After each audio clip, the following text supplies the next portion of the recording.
So today let's understand about the Moro reflex. So basically this Moro reflex, it is a primitive neonatal reflex. That means it is usually seen in the neonate during their initial few months of their life. Now coming to the onset of this reflex. So this reflex, it usually starts developing by 28 to 32 weeks of gestation, and it fully developed by around 37 weeks of gestation.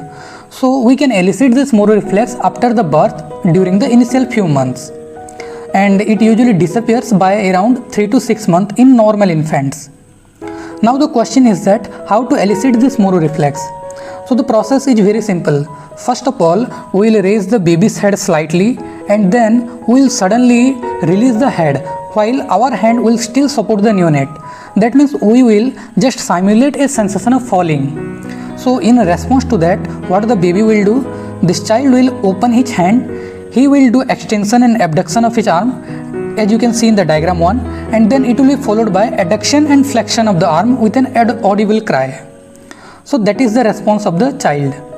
Now if the Moro reflex is absent unilaterally, that means if we can elicit this Moro reflex only on one side, that means there is a high chance of the brachial plexus injury. And if this reflex is absent bilaterally, then it suggests that there could be a severe CNS damage. So that's all about the Moro reflex and how to elicit this reflex. So at the end, thanks for watching. Thank you.